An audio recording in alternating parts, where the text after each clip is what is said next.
Welcome to Living Chassidus. Together, let's live the Chassidus we learn. Okay, welcome everybody. We're here again. This is so exciting. Baruch Hashem, we are back with our life skill series. And our goal with life skill series is to really give the skills to women when they need them and even before they need them. And that way they have time to process, to intake, to really make it their own. So that's one of the reasons why we do every year, we try and do a series with midwives, with doulas, with different speakers about birth, about pregnancy. Even if someone's not in that stage yet, now is a good time to think about it. Now it's a good time to process and to get that education, which is going to give you blessings in every way, shape, and form in your life. So tonight we have the great zchus of having my new really good friend. Her name is Tania Zirulnik, right? Perfect. She graduated with her bachelor's in midwifery in Lima, Peru. And I love that I can speak to her in Spanish too. And after she moved to New York City, she learned more about midwifery. She became certified and licensed to practice in New York State.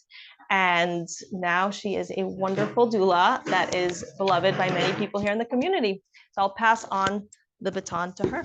Thank you so much. Join it design. Yeah. That works. I hope. Okay. Hello. And okay. We're good? Yeah. Well, hello everyone, and I'm so happy to be here tonight and get to meet all of you. And I'm just probably going to talk a little bit first of what I do as a midwife. I'm not sure if everybody knows all the work we really do. Like, I'm specifically a home birth midwife, but midwives really see women from the time they start planning on having a baby, or just even saying like, hey, I want to make sure, my body's healthy, and, I'm starting to get to that point where I may get pregnant at some point, and maybe I want to have a physical exam, and that's what I'm here for. And I care for women from that point until they're done with their babies, right? Which could be, who knows at what age, but so I specifically do home births, just because that's really my passion and that's really what I enjoy doing. But I also have been able to continue caring for the people that have given birth with me. So I like to always have conversations with my clients or my patients about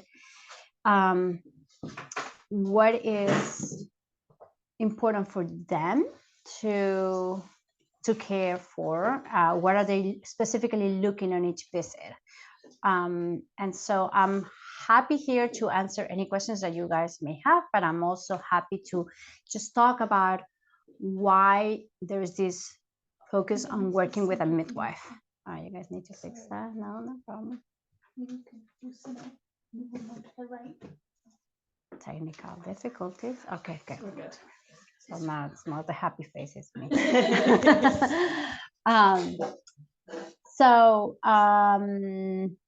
I kind of got distracted and forgot what I was saying, but basically the midwife. So as a midwife, first of all, I like to educate, because I think that's one of,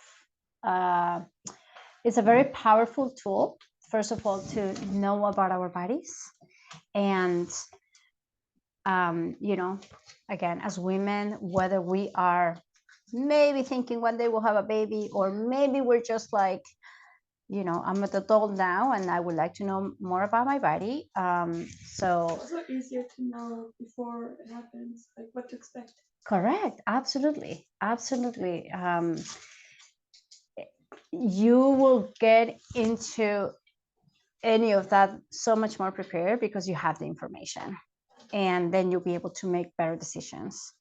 I like to work a lot on education. So usually my appointments with my patients are, I think we spend more time talking.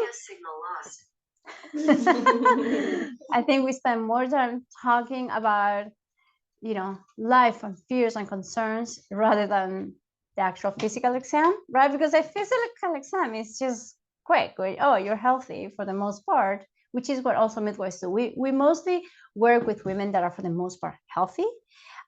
Same with the pregnancies, right? The pregnancies, low risk, healthy pregnancies.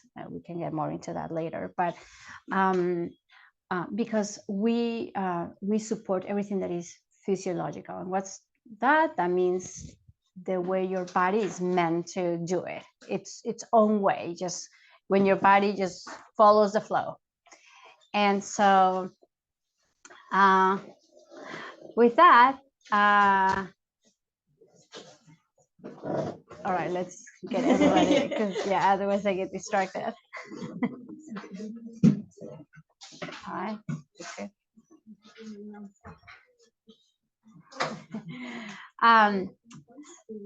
So you see, I lost my train of thought again.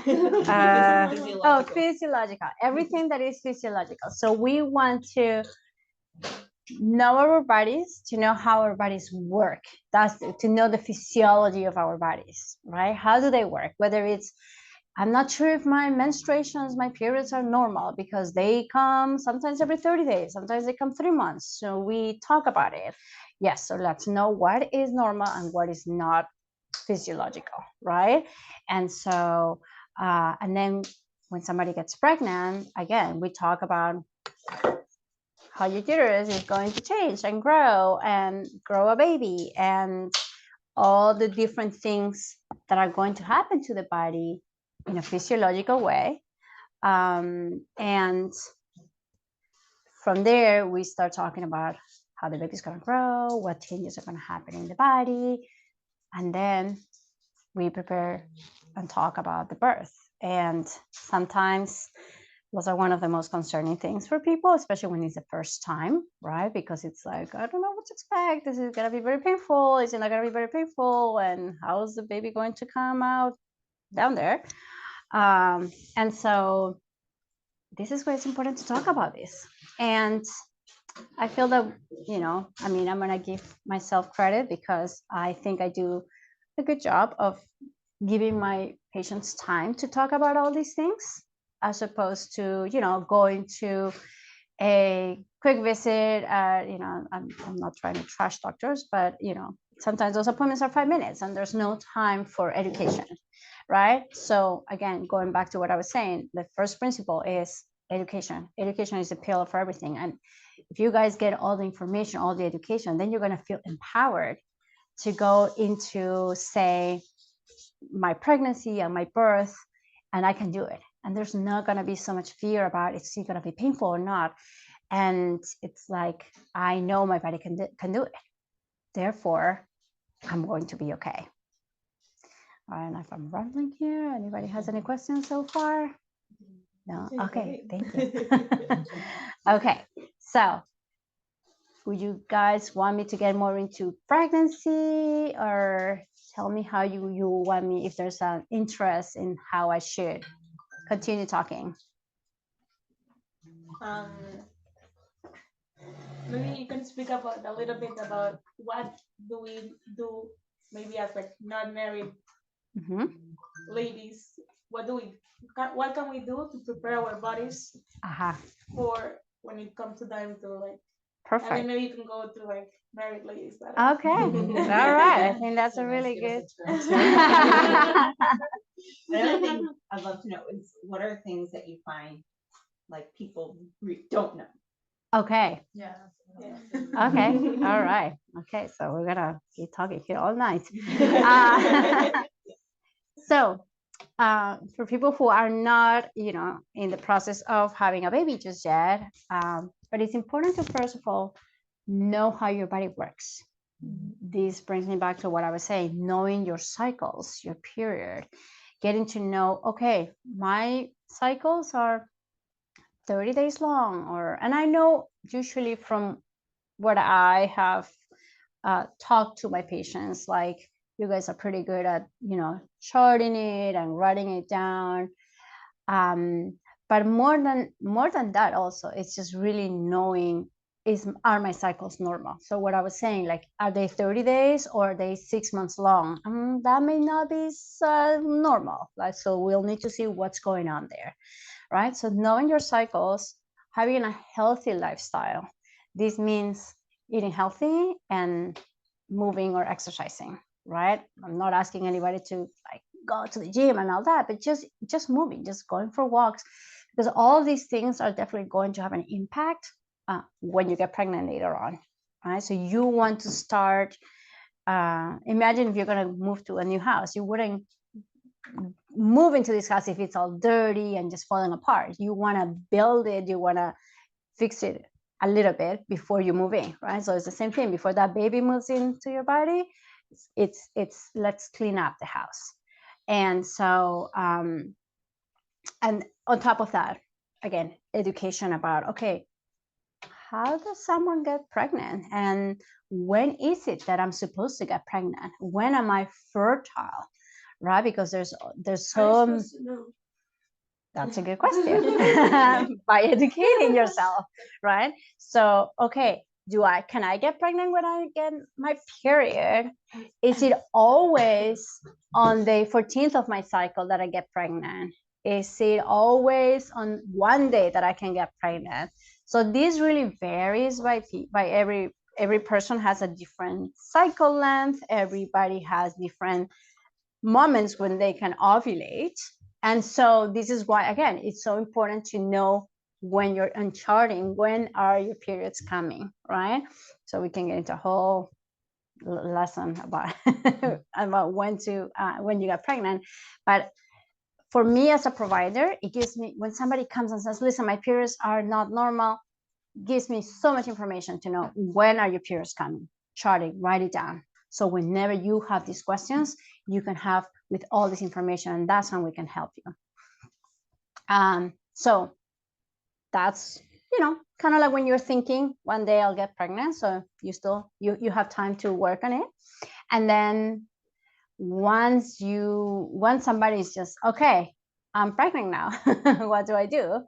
Can I ask a question before Yes. we get to that? Yeah. What things are good to document and chart? Like, what are the things that we should be?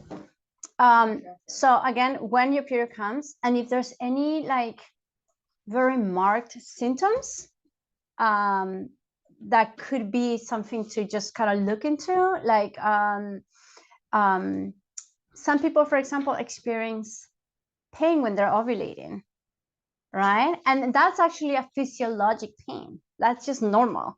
That's because there's your egg, that is coming from your ovary, kind of like ruptures a little bit, and it causes pain. So that's actually normal, and that actually gives us information. Oh, you had your period on this day, you had the pain 2 weeks later, most likely that was your ovulation, most likely that's when you got pregnant, right? So little things like that. But then when we're trying to assess somebody who is having very abnormal periods, okay, what are things happening? Maybe you have bleeding in between periods. Maybe you have severe pain in between periods, right? Maybe you have really heavy periods, 7-10 days long. That's just not very normal, and it would be great to assess and to correct that before trying to get pregnant. Okay, so those are the things that I would suggest. How do you correct it? Well, it will be a whole lab workout that we'll have to do, checking blood levels, doing ultrasounds, different things to see what seems to be the problem, and then based on that, how we can correct it.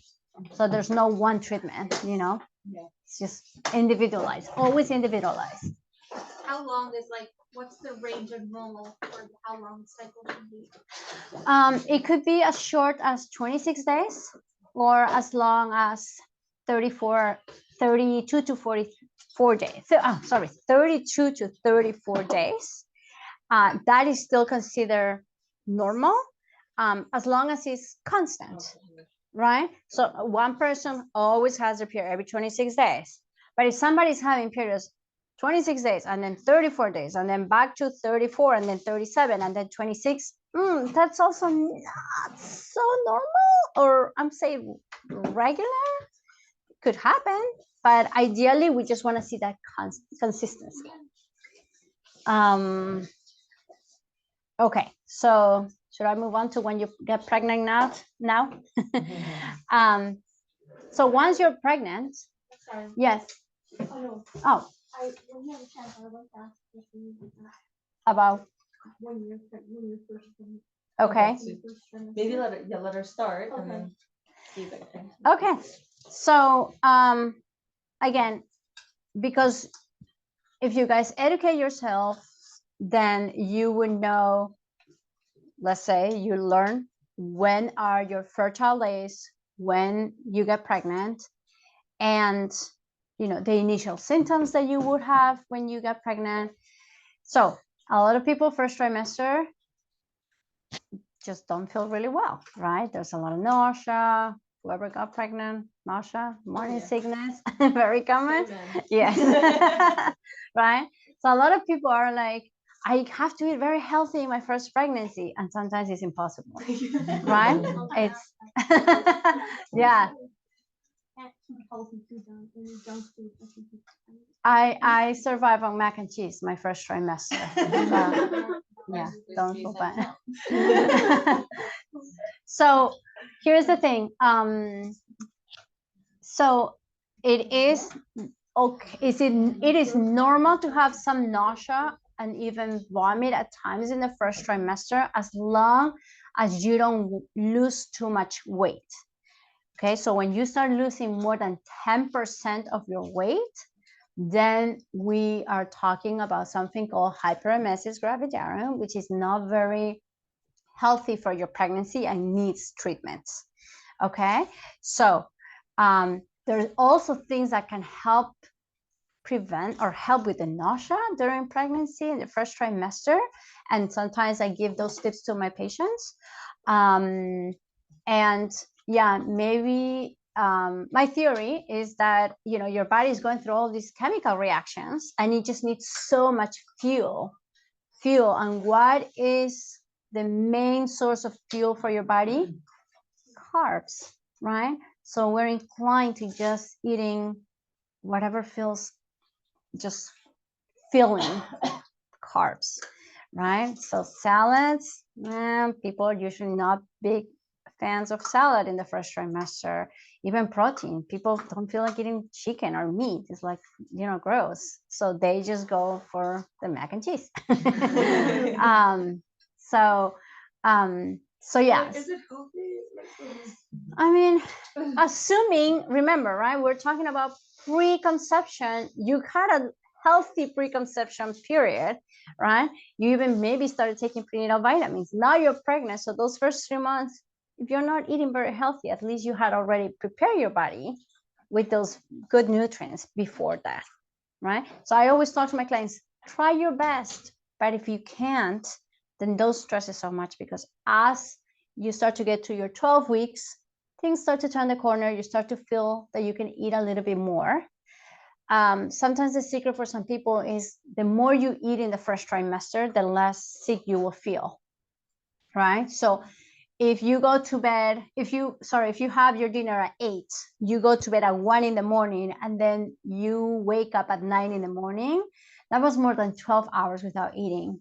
Guess what? You're going to wake up nauseous and feeling very sick, because it was too many hours that your body didn't have all that fuel, right? So you have to constantly be eating. I tell my patients, have a granola bar or something on your nightstand, so that when you wake up to pee, you have a few bites of that, and 2 hours later have more bites of that, so that you don't go so many hours without carbs. And that seems to help people sometimes. It's not the solution. I would drink milk like after supper. Before I went to bed, I woke up to see my baby. Like always drinking. There you go. Great. Just milk, and then I noticed the difference. Yeah. Okay. Milk. Milk is better than water. Yeah, because it's protein. Yeah, it's protein. It has sugar also. So. I drink like high fat milk. Yeah. Regular. Yeah, regular Yeah. milk. Now I do Bethel. Oh, yeah, like, yeah, that's organic. That's different than just like any milk. Yeah. Okay. Organic, but yes. Say that as well. I don't know. It's like low temperature. Yeah. So, yeah, and we talked about that. Right?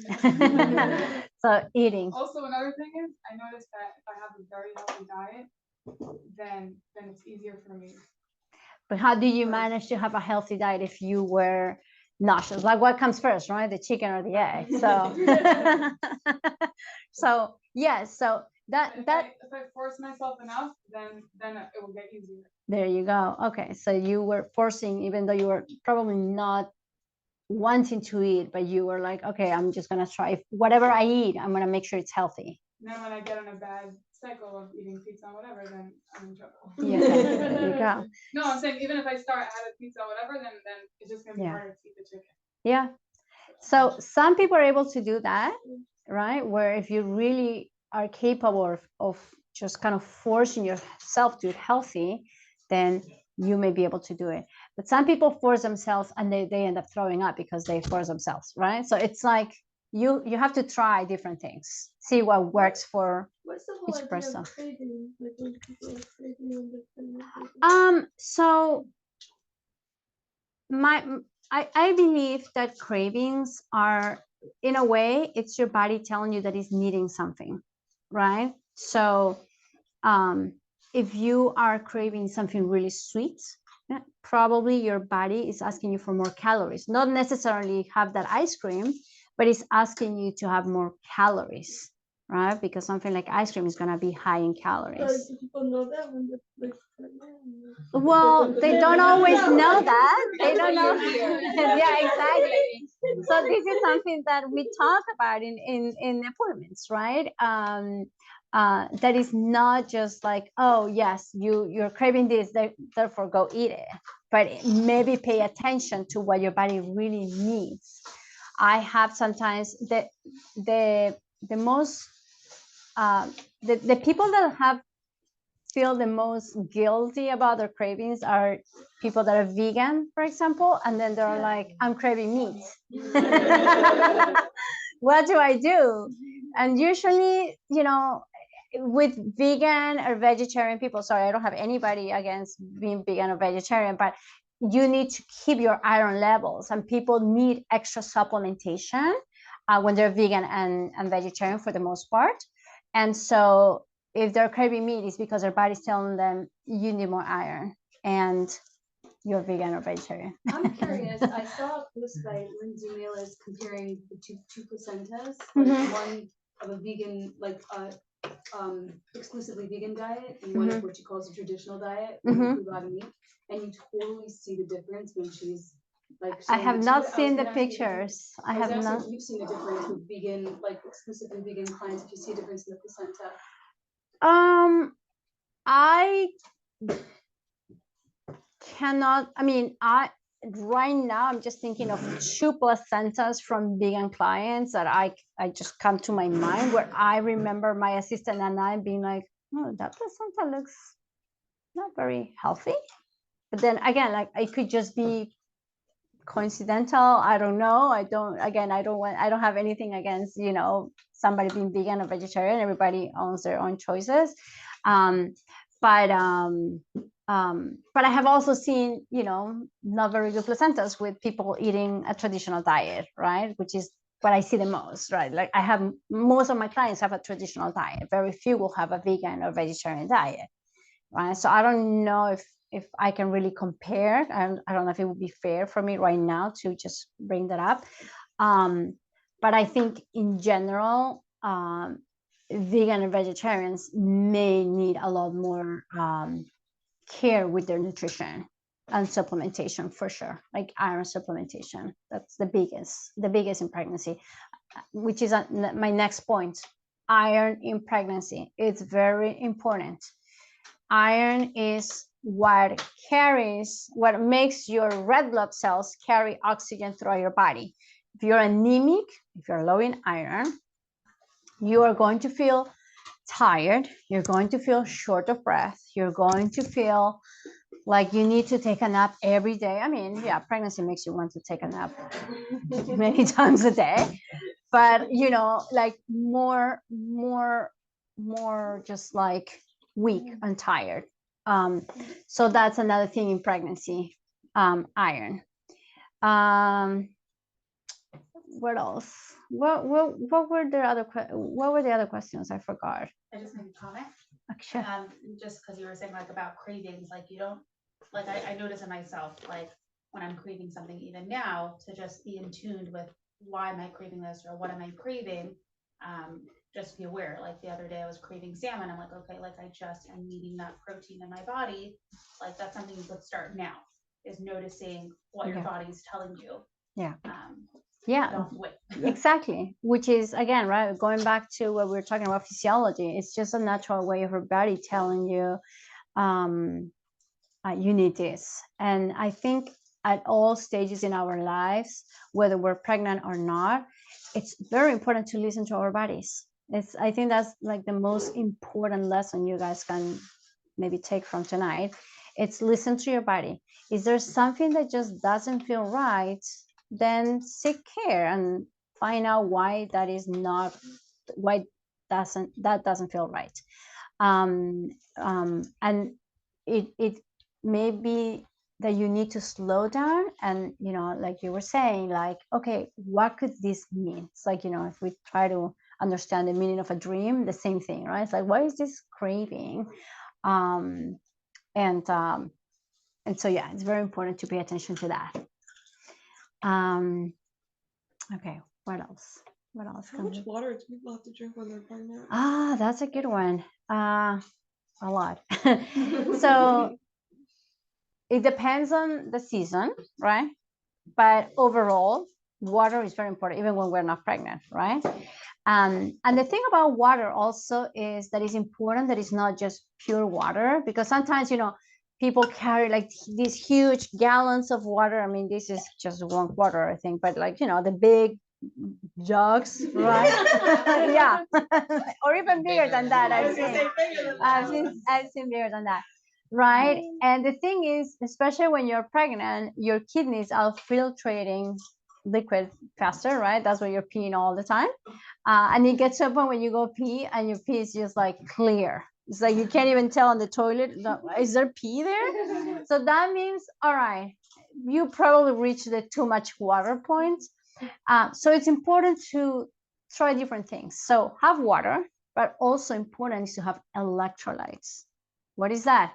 Sodium, chloride, potassium, that you can find, for example, in energy drinks. Why do they have them in energy drinks? Because you exercise, you sweat, and but when you're sweating, you're depleting your body from electrolytes. So you need to replenish that. All right. So in pregnancy, you're sweating a lot. You're also creating a whole human being. So you also need those electrolytes. So combine water with sometimes they even have these powder electrolytes that you can throw in your water.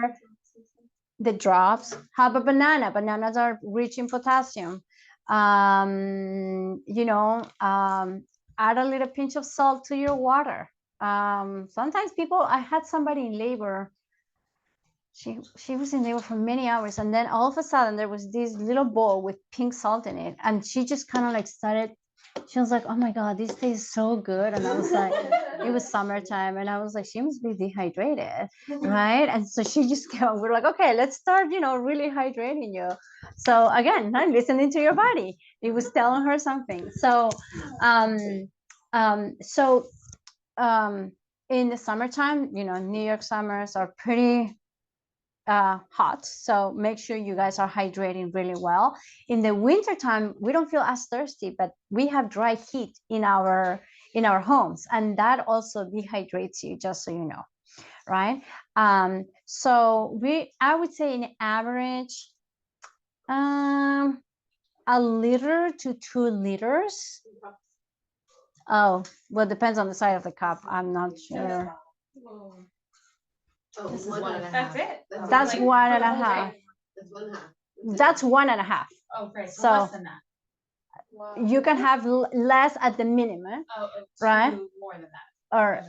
so like 2 of those will be 3 liters, right? So, but again, it depends on your activity level. If you went for a run, you're probably gonna need more than that, right? If it's 95 degrees outside, you're probably gonna need 3 of those, right?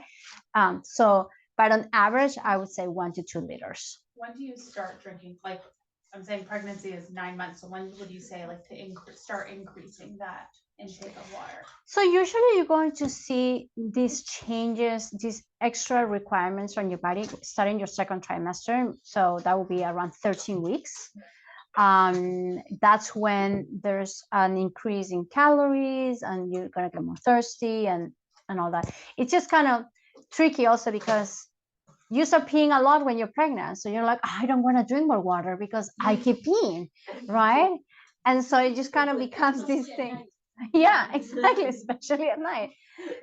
So some people start to get dehydrated because they don't want to drink at a certain time, but it is important to kind of keep up with that. And then again, like I said, maybe don't drink as much water, but have a banana, have some watermelon, these things kind of hydrate you also. Honeydew, like summertime, we have all these fruits. They're also hydrating you in a way.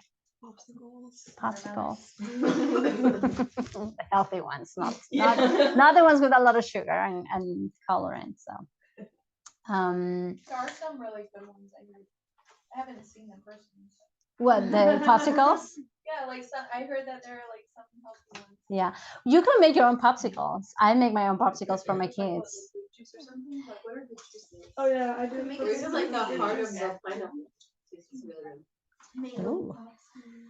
Well, you want to, whatever you use for a popsicle, it's gotta be sweet. So you choose like sweet fruits to make a popsicle because when it gets frozen, it just it's not gonna taste as sweet as if you just choose something that's not very sugar. You know what I'm saying? But it's better to use natural sugar, so like fruit sugar, than adding sugar to something. So when you buy the things from the store, usually they have added sugar, right? So you want to use fruit to make your popsicles. It's just, at least that's how I make them. So. Oh, I do. I just made watermelon popsicles. Yeah, watermelons are pretty good for popsicles. You just They're put very popsicle sweet. stick and stick it in the freezer? No, I should have. No, I blended it. Yeah. And then the liquid I put into those little baggies. Yeah. And then they just. Yeah. Just watermelon? Just watermelon. Yeah. Watermelon is excellent. It's great in smoothies in the summer. Oh yeah, totally. You can also use mango. Like to eat it, but in smoothies, I love it. It like adds a lot of like hydration. Yeah. Mangoes are also, like, if you start having the mangoes go very ripe and mushy. My kids don't like to eat mushy food, so like you can just kind of blend it and just throw it in and make it a popsicle. Yeah. Can we talk about postpartum? Postpartum, that's a big one. I wish I knew more about postpartum after I had my kids, and I was already a midwife. But postpartum is kind of like this dark side that nobody talks about, right? What about postpartum and like you're doing the home birth? Like in the hospital, you said like a day or 3 days, they take care of you. Like, But yeah, home birth is like, okay, you birth, okay, turn, bye. but you see, you make a good point, because here's the thing. I have had people that had their first baby in the hospital, and then when they have their baby at home, they're like, what was the most annoying thing? Having a nurse coming in every 3 hours to ask me if I was okay, to ask me if I was nursing my baby, and to take my blood pressure. And like they will come at 1 a.m, at 3 a.m, and at 6 a.m, and that person could not sleep. So, there's also that. Unless I told them not to do that. Maybe, right? Listen. But then you also get the people who had a baby at home and they feel so great that on the third day they start vacuuming their homes, and I'm like, no, you need to rest, right? And so and this is why I think, in a way, we need to remember this whole culture of the 40 days, right? And it really is hard for some people to do it, but I think postpartum is not just the recovery from the birth, it's the recovery of 9 or 10 months of carrying a baby, of the whole changes that happen on your body during that time. And so it just can't happen overnight. And not only that, I always say when you have a baby, we should grow an extra set of hands because, right? Like, don't we need extra set of hands? And so, right? Because you're like having a boob, the baby, you're trying to eat, or maybe just grab the phone and you just can't. So, so there's so many things that happen. And first of all, it can be very lonely also, right? If you don't have the right support. I personally see my clients during the first week 2 times, and then if they need more visits because they're having challenges, say with breastfeeding, I see them more. But you have your body that is changing, that is recovering, that maybe is sore. Maybe you had a 2-day labor or even just 12 hours, but it was pretty intense. So you're still recovering from that. Maybe you tore, so you have stitches, so you can't see, you just kind of sit on your side. Maybe you have hemorrhoids. I know it sounds very sexy, right? But it's the reality. These things, these are things that can happen, and this is why we should be in bed at least that first week, and everybody should serve us. Have people bring you food. Have somebody help you change the diaper, or maybe take naps. You should take naps if you had a baby, especially that first week or 2. Like, take naps. America lost that culture. Yeah. Yes, totally. Like my great aunts weren't allowed to leave the house for 3 Yeah. days. Exactly. Like what? Yeah. Which country? Borough Park.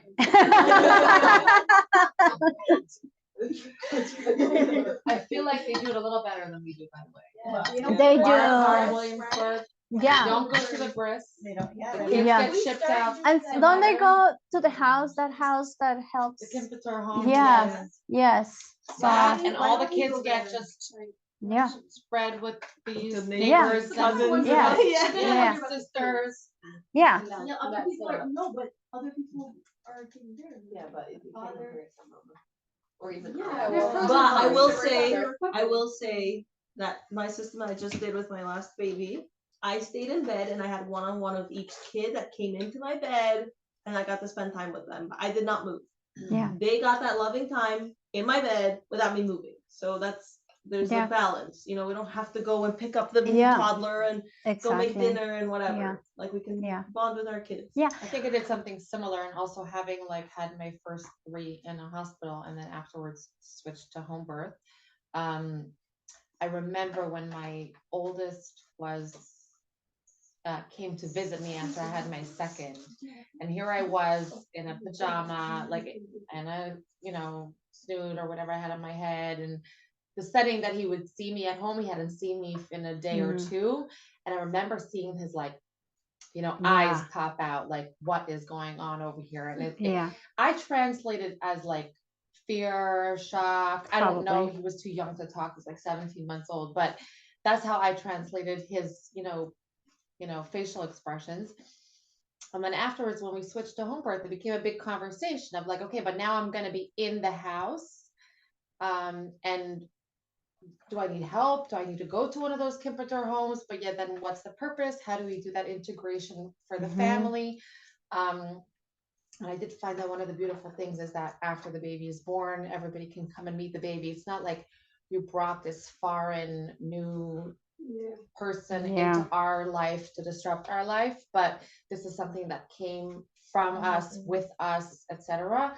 Which point your other children are going to be there or not be there, that's an individual decision that each home birth mom makes. But for me, I felt that was a huge difference of not coming to see mommy in pajamas somewhere else, and then the next time I saw her, she came home with that other child that now has wreaked havoc on my life. Yeah.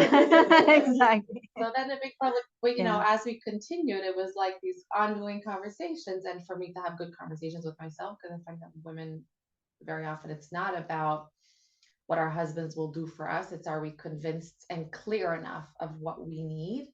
And so having those ongoing conversations with each child of how do I stay home, that I don't need to go to the Kimpeter home, that the kids can still be in their environment, that I can be in my environment and have the right kind of tools. And yeah, it meant the door is closed and you can Mhm. come visit mommy once a day for a hug or whatever, Yeah. like special visits, but I was Yeah. not doing the shopping, cooking, cleaning, Of course. childcare of the other kids, whatever it was. It's having postpartum support. It's postpartum support is key when after you have a baby, because How do you get it? Like, people are so busy, and well, this is why sometimes now people hire postpartum doulas, which is kind of like, I know it's expensive. In training. All right, there you go. He's gonna get a lot of business. Who's doing postpartum deal? Oh, Go for it. I think it is, yeah. So I'm happy to help. Make sure to let them know you help. It's like hard to ask for help. there's but yeah, people wanna help and they wanna because know the what they should do. postpartum stage is correct. so like sad and lonely. And it just felt like much harder than the birth. Yeah, Like, yeah, it exactly. just felt like you're on your own. Hey, like a hard part. Now it's all done, and now it's all on your own. Yep. And mother-in-law, leave like after 2 weeks, a couple weeks, and it's like, okay.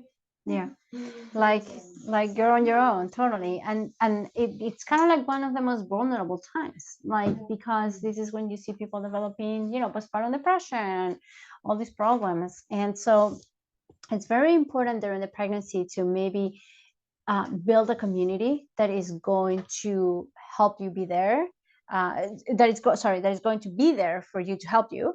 And like Nahama was saying, it's like maybe there's people that do want to help, but sometimes we don't know to ask for help, right? Sometimes we're like, oh, I don't want to ask that person to go get me food, I don't want to ask that person to go do my laundry. Like, just ask, because we need it, because we can be doing all these things. And like Haya was also saying, it's like, have the conversation with your partner, with your husband, with your close family members. Like, I'm going to need someone to watch the kids, I'm going to need someone to keep that door closed, and for someone to think about who's gonna make dinner, because I just need to be in my bed. And sometimes I tell people, I'm like, you know what, I'm gonna tell your husband, like, that this is what the midwife is saying. Like, Feels like doctor's orders. yes, exactly.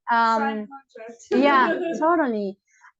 Because it if we are not offering this support those first few weeks, the postpartum recovery is going to be even longer, and it's just going to be, and forget it, when you have breastfeeding issues, right? It's like, oh my God, it's even twice as long, because you can't even take care of yourself, because you're trying to get this baby to gain weight. And I know also in the community, sometimes even having a breast, right, it becomes a very stressful thing for people who are having challenges with breastfeeding. And I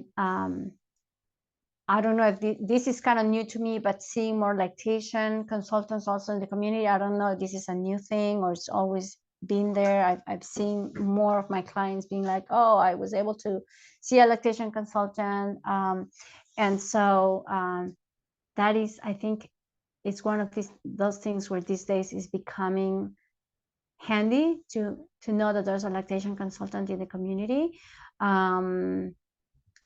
Usually with the first baby, sometimes not so much with the second, third baby, although sometimes they can surprise you. But the first time you're figuring everything out, you're just, the second time you usually don't tear, second, third, fourth time you usually don't tear. Doesn't mean that you're not gonna be sore, but it's really the first time where it's all new, you're sore, you figuring out breastfeeding, you're figuring out your new body, you're figuring out, how am I going to make it to the bathroom if this baby doesn't get off my breast for a second, right? Like, how can I have a normal poop without, right? You can. I've been there, done that. Right. Could you explain that a little bit more? Like you said, the first week in bed, and then it's 3 days. So how does that typically look? And so we know not to exert ourselves. Yeah. So let's just say you got it all. So let's just talk about somebody who had their first baby, right? So you're recovering from maybe a long labor, you're sore, you got stitches, all of that. So I normally tell everybody, especially if you got stitches, you're in bed for 3 days. Are stitches common? With your first baby, more common than with any other baby. So if you got stitches, I'm gonna say for sure 3 or 4 days in bed. After that, you can walk to the kitchen. I mean, you can walk to the bathroom, of course, right? But don't be on your feet. Don't be, even for sitting, sometimes I recommend there's this kind of like inflatable pillow, has the shape of a donut, so that your area that has the stitches is in the air, so that you don't put too much pressure. And then, so by the end of the first week, more people are more mobile, so like they can hang out in the living room, in the kitchen. Nobody should be cooking at that point. Most people are going to go see the pediatrician on the second week, but I normally tell someone, if your stitches are still hurting, forget it, stay still in bed, right? I've had people whose stitches recoveries have even taken a second week, just because it was like, maybe a very deep type of tear, things like that. So sometimes they have to stay there that much longer. Another part of the recovery is eating super healthy also during your postpartum period. It's so hard. I'm saying, like, because you're not going to prepare your own food. You're getting food Right. come to you, and then it's usually like brownies and Yeah, well, let's make a list before they bring the food, but yeah, again, midwives orders, I can only eat healthy.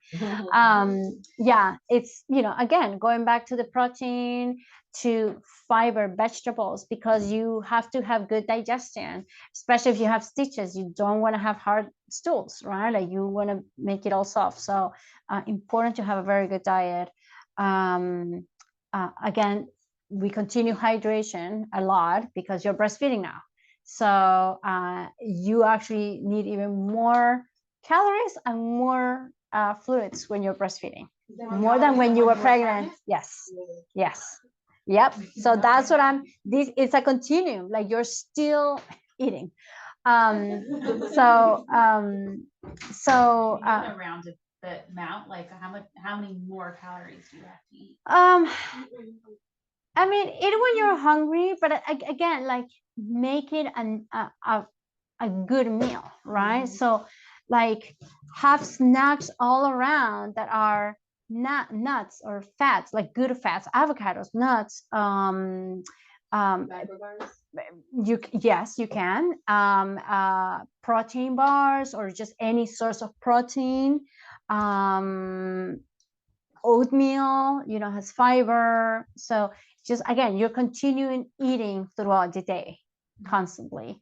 And then what else? You're still bleeding. So that was the annoying part, because the bleeding can last somewhere between 3 to 6 weeks, right? Now, the first 3 days is like a heavy period. Then it becomes like a long-lasting period for maybe another week. And the third week, it's more like on and off, depending on how much you're moving. And then maybe the next few weeks, you get some spotting. But there's people that will still have a good bleeding for the 4th week. And there's people that are still spotting by the 6th, 7th week even, right? So that has to do with that, like how much exertion? Yes and no. So why is the bleeding? Because inside the uterus, right in here, imagine this is much bigger, but your placenta was implanted here. So when it comes out, it leaves let's say a big wound. It's an open, an area that is still bleeding. And so now it needs to heal. And if you're moving a lot, imagine, if you get a cut here and you keep forgetting and you kind of like keep reopening it, it's kind of like the same thing. So if you start moving around, vacuuming your apartment on day 3, you're going to bleed more, right? If you're resting, you don't bleed as much, but then you go to the pediatrician the week after, that day you may get more bleeding, right? And then you rest again and there's no more bleeding, and then you move again and it just kind of bleeds a little bit. That's why, right? So it's going to bleed because it has to, right? But it also depends on the amount of activity that you're doing. I guess rest is a good incentive for going to the next class. Oh. There you go. There's a goal there behind that. What else? Could we talk more about birth, like Uh-huh. how to be calm, what to be prepared for? Okay. What All right. Perfect. Let me just say one last thing about postpartum baby blues. Okay, so after you give birth, day 3, day 4 after you give birth, your hormones that got yeah, exactly. I thought I was crazy when I was pregnant, but No, yeah, you're even more crazy when you're postpartum. So they drop around day 4, they drop and just drop without notice. And yeah, and then you feel kind of like unmotivated and you're weeping and you just don't even know why you're doing that. And it is normal for a couple of days, for a few days, but not to the point where you just don't feel motivated to get out of your bed, or you're just constantly angry, you're just constantly upset, or you're obsessed with one single thing. Like little things like that, or more than that, definitely requires supervision or an assessment by a doctor. So if you ever hear of a friend going through this, or you yourself feel that you are just constantly feeling that way, and it could also happen during the pregnancy, talk to your provider. Okay, you guys need to bring it up. Okay, birth. So like when do those signs, like after how long do those signs get concerning? I would say, so it's normal for it to last, 2, 3, 4, 5 days. But if we see that maybe they could prolong longer than that, but just to a very kind of like it's winning, it's kind of going away. But if it's just consistently staying at that same intensity, definitely seek help. Okay. What about like postpartum anxiety when you feel like you keep hearing the baby crying when the baby's not actually crying? That's a thing. I'm not even sure if it's just when you have anxiety, like it just happens all the time. But the baby. So that's actually one of the ways that postpartum depression or even psychosis can manifest. But I heard postpartum depression / postpartum anxiety can happen between in that whole year. It can even happen, yes. So that's like it can show up like 3-4 months. Yes, that is true. Yes, so it is. So I was just talking more about immediate postpartum, but really postpartum depression can happen anytime during the first year after the baby's born. And again, it's not one of these things that just lasts a few days. It just stays and remains. And so it just doesn't, whatever doesn't feel normal, or people tell you, I don't think that is normal, you need to seek help, because sometimes maybe it just requires talking to other people. That's the thing about postpartum.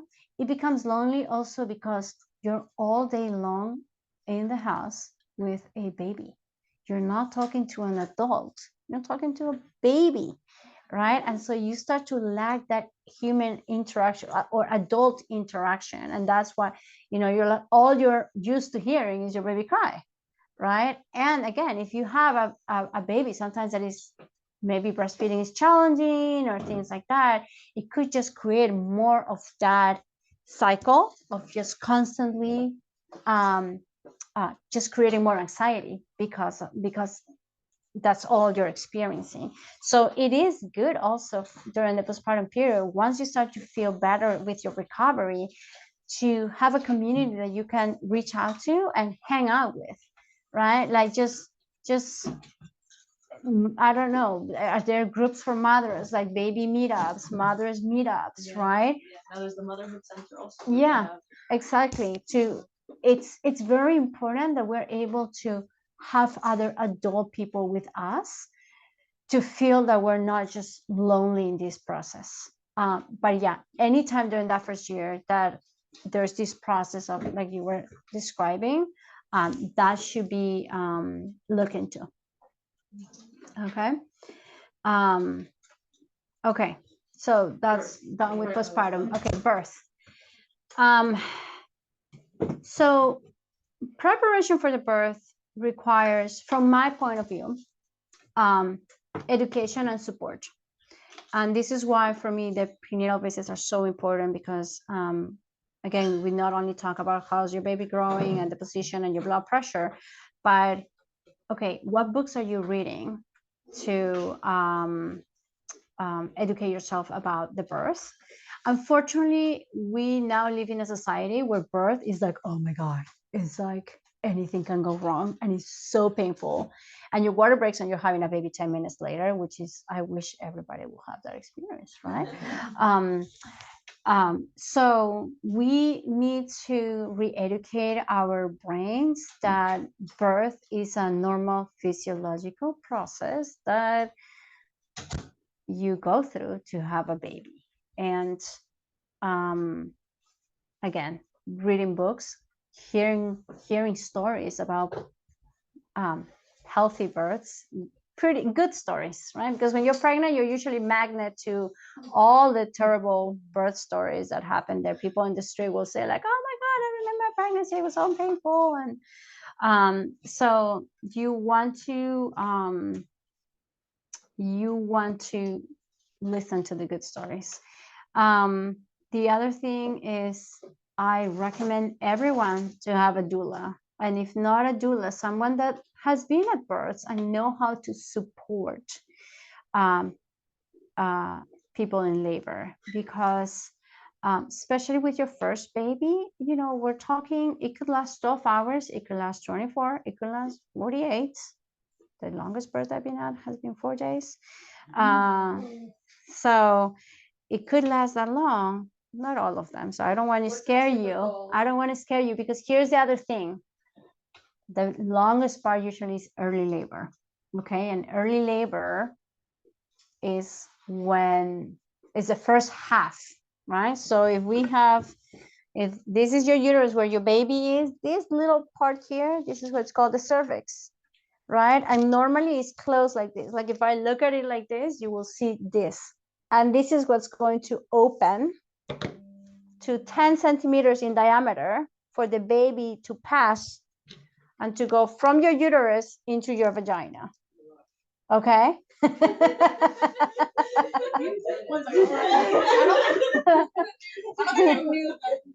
Yeah, so there's a door. There's a door.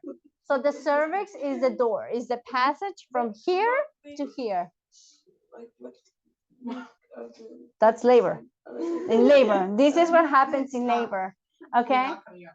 It can start in like late pregnancy. It can start. So usually not with your first baby though. So usually you start to dilate earlier with, you know, your second, third, fourth baby and after. But I mean, I'm saying textbook labor, right? Everybody's different. There's just don't take everything literally. But in a first labor, this has to go from here to 10 centimeters for a baby to come out. Now, the halfway, so 5 centimeters, that can last 12 to 24 hours, that process. And it doesn't mean that the whole time you're going to be like, oh my God, this is so painful. No, it's like your contractions are 20 minutes apart, lasting 20 seconds, and 15 minutes apart, lasting 30 seconds. So You have to stay awake. no, in fact, you don't have to. I tell people, you feel that in the middle of the night, take some Benadryl, drink some wine, go to sleep. Don't even wake up. Turn the lights off. Don't tell anybody just yet. Take a bath. Like, try to go to sleep. Because you don't want to be so awake for it just yet. Otherwise, you're going to be tired. You're still going to be in labor the second night, remember? So, right? So you want to... You have to like pace yourself. Yes, exactly. So stay in bed, rest. The next day, they're still going to be slow. Eat. Breakfast time, have breakfast. Lunchtime, eat lunch. You need to still eat. Remember, this is the marathon, right? You prepared the whole 9-10 months for this. Now you're running. You have to have a good meal before you run the marathon. Not too heavy of a meal, but a meal, and you have to hydrate during the marathon, so you continue drinking fluids. And so I tell people, have a project. Maybe you want to bake something in early labor. Maybe you watch a long movie, right? Just things that allow you to kind of be distracted until you cannot be distracted anymore. And this is when the doula comes, right? Like you can, as long as they don't distract you so much. So I want people to still rest during this stage. So like if you feel like taking a nap, take a nap. So, but if you have friends that are talking to you and you're like, you may not take that nap that was so important, right? So the first time, rest. If you go walk a mile, that's not going to change the pattern of your labor probably. Early labor, it's just very autonomous. Like it just does its own thing. You can't usually accelerate it. Yeah. People say like walking helps accelerate it. In active labor later. So after you pass the 5 centimeters. Yeah. So in early labor, usually, and again, there's not much that we do, because this is also the time where your baby is being like, oh, maybe I'll turn my head this way, and maybe I'll turn. The baby is also working with you guys, right? Like the baby's not in just one position. The baby is rotating, going farther down, rotating again, like doing all these beautiful things. We don't want to pressure the baby. We don't want to rush the baby. Let's let the baby also follow its own flow, right? Remember, physiologic birth, right? So then once we pass the 5 centimeters, that's when things start to get a little bit more serious. So the doula comes and helps you. Does it feel more painful? Like, is that what happens? They start to get more intense and they come closer together. So now you're having contractions coming maybe every 6 minutes or every 5 minutes, and they're lasting close to a minute, right? So they're more like, you can't talk. You're like, before you were like, oh yeah, I'm having a contraction right now, right? Like, but now it's like, and so you're breathing until the contraction is over. And then you can continue talking until the next one comes and you breathe, right? But your doula comes and she's like, well, how about, maybe I massage you a little bit, maybe you take a shower. Have you been eating? When was the last time you pee? All these things that your doula, so that you don't have to think about those things. Like have your doula help you think about those things, right? And then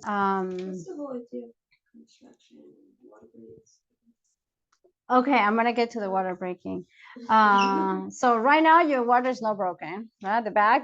So what is the water? Is the bag. Imagine a balloon. Your baby's inside that balloon, and the balloon is filled with water. So that actually gives your baby a cushion. So when the contractions are like contracting, they're not really squeezing your baby because there's all the fluid, right? In the hospital, they like breaking the water all the time, right? But because they're always like, okay, let's rush things. Let's, at home, we don't do that usually because we want the baby, again, physiologic, there's a reason why that fluid is there, right? To cushion your baby. And You so can tell the doctor not to do that though. you can tell them. We have to do. Good luck. Right. Yeah. I'm saying you have to know to tell them. Exactly. Again, Turn down anything technically. you But I'm saying- can, but it's so here's the thing is you're vulnerable at this point. You're having a contraction, somebody's trying to talk to you, asking you when was your last menstrual period, blah blah blah. You're like, let me, so yes, Like a birth plan, like, I use a visual. yes, you can have a birth plan. I felt like they listened to it. That's great. So there are, again, this is what I'm saying. I'm not here to trash doctors or hospitals. Sometimes you will find a good team, a good hospital staff that will help you with that. Sometimes they won't be as good to negotiate with. But I also feel like, yes, it's good that you have a plan ahead of time, because you're going to be in this zone that you actually don't want it to be interrupted, right? You don't want to be at that moment arguing with them. No vaginal exam right now. I'm like, hold on, I'm having a contraction, right? Like you just really want to be in your own zone, right? Right. Sorry for asking, but do they say that you can give birth? Do they allow you to give birth? And then the other condition that you want? I was like after 3 days of labor, I was like,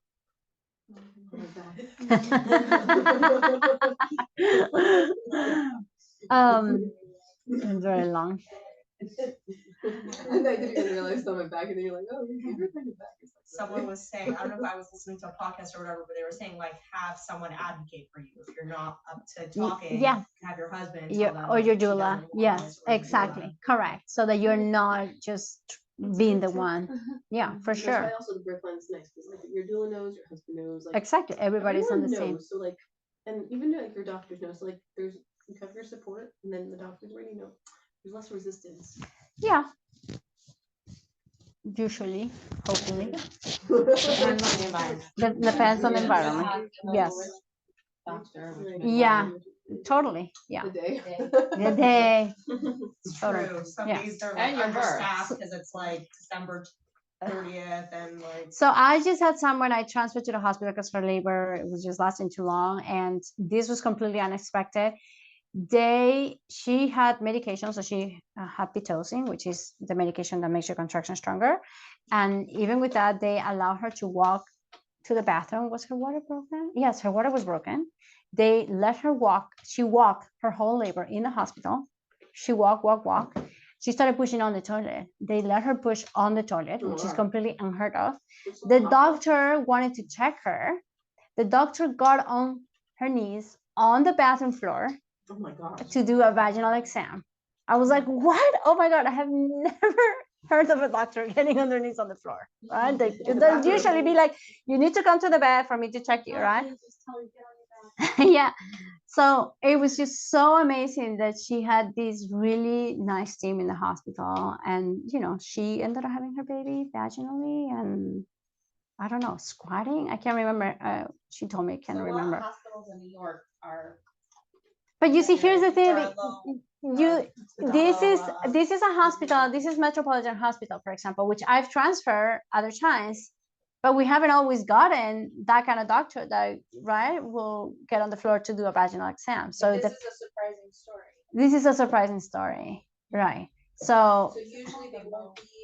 I mean, Metropolitan is usually very supportive, and they'll try their best, but they don't always go get on the floor to do a vaginal exam. They'll be like, come to the bed, or no, you cannot be walking because your water is broken. So you have to be in the bed. You can move, but in your bed, right? Like just things like that. So again, depends on who the nurse is, all those things, right? Sure. All right. So, okay. So yeah, just to finish with the birth. So you get your doula.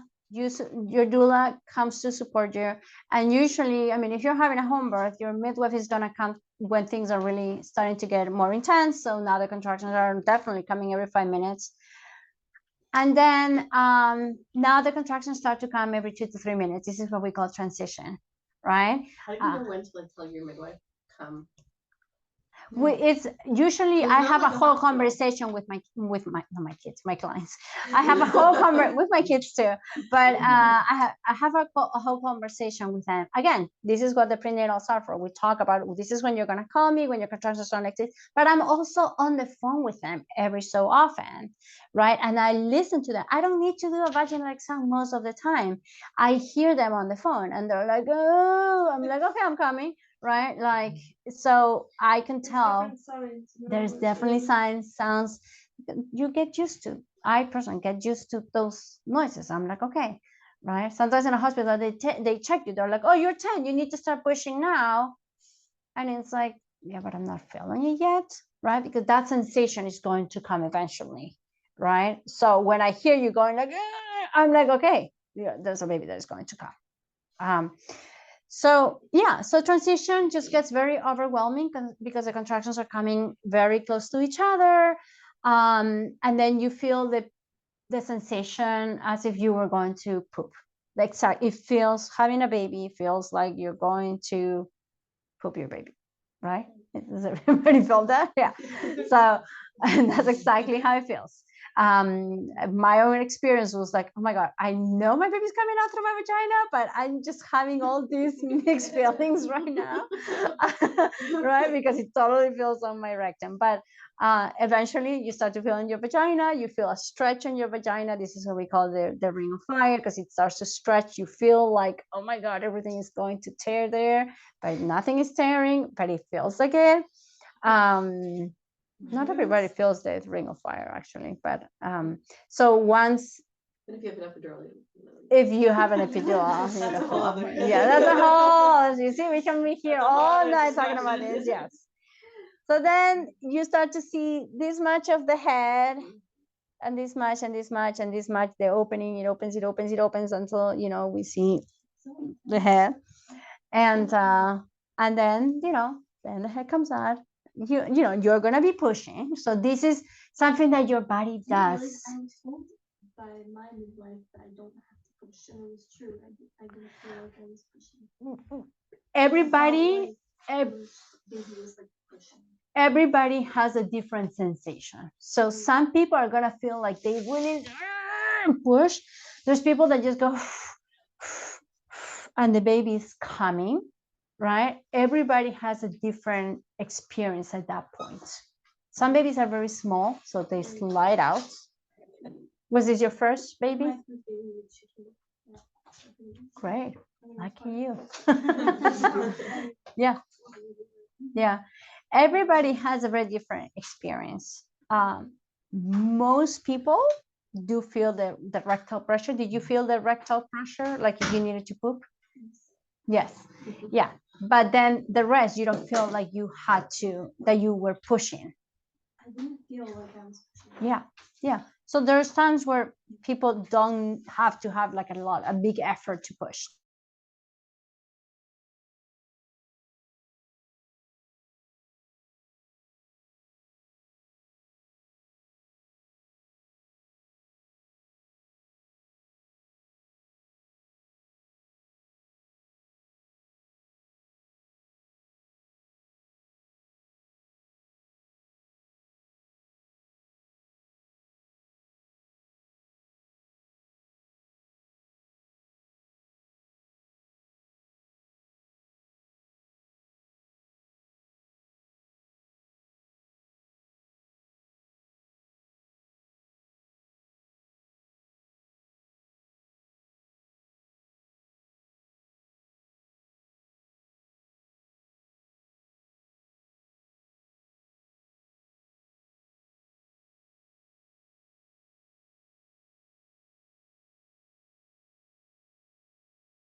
in the next maybe 30 minutes, an hour sometimes. And it's not right after. Some people do that after. No, most people take at least 15 minutes. In the hospital is different. The hospital, they do it right away because as soon as the baby is born, they give you Pitocin, which is the medication that will make your uterus contract, and then the placenta comes out faster. At home, I don't routinely give people Pitocin. So we just, again, physiologically wait for the placenta to detach. And there's no bones on the placenta. So, you feel like, okay, I'm having a contraction. So I just normally do a little bit of traction from the cord, and then the placenta comes out and you push. It's not like a big push or whatever. What do you say about carpets? Like I personally don't know. Oh, carverts. Okay, wait, no, no, That's a whole other Yeah. ballgame. Yeah, I'm curious. Normally the placenta comes out before I cut the cord. So it's like something here with the cord and holding baby. Yeah. Oh. Yes. How the pictures look. Yeah, usually not a big deal. I was gonna say, I'm like, I see those pictures all the time. Yeah, sure. Yeah. Yeah. Yeah, the mom is walking with the baby to her bed and somebody's carrying the placenta behind. Yeah. Labs. Yeah. Also, like another it's not just like education, but also mental exercise. Yes. Like if you feel babies, In the birthing. I don't know, for me, it was like months. Yeah. I see that it helps people a lot. It's very I helpful. think that really was like that is really the work. Mhm. And for birth is mental. There's a lot of mental work. Yeah, it's very true. It's very true. And I think part of this is why I was saying we need to change the culture that, birth is painful and all that. And probably I was missing on mentioning that part, which is just mentally ways to prepare. Yes.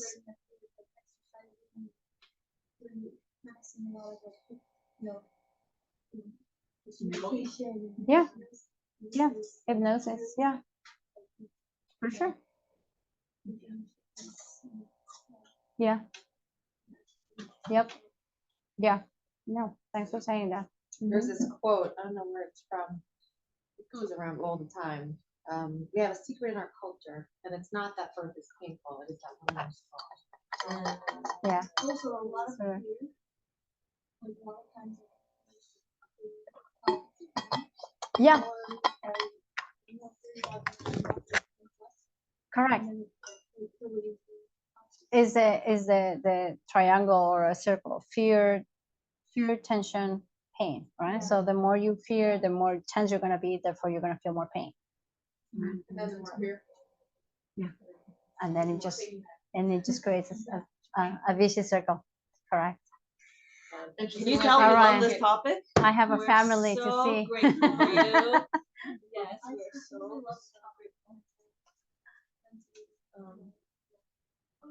just feel that we're so grateful for your time. Yeah, thank you. We wanted to offer you a thank you. I know you're always busy with your births and doing wonderful things in the community. So we wanted to offer you a thank you gift. Oh, This is a thank phone you. charger, like a Oh my God. a battery. So he says that you charged up with Living Chassidus. Oh, So thank you so oh my God, much thank for you. charging up This with is us. so great. Helping us Oh, charge. thank you so on behalf of all much. of us. And if you don't mind, we love taking photos with our speakers. Of Are you okay course. with taking Yeah, a picture totally, with us? totally. Thank you. Okay, so I'm gonna turn this one off. All right, I'll take this mic off.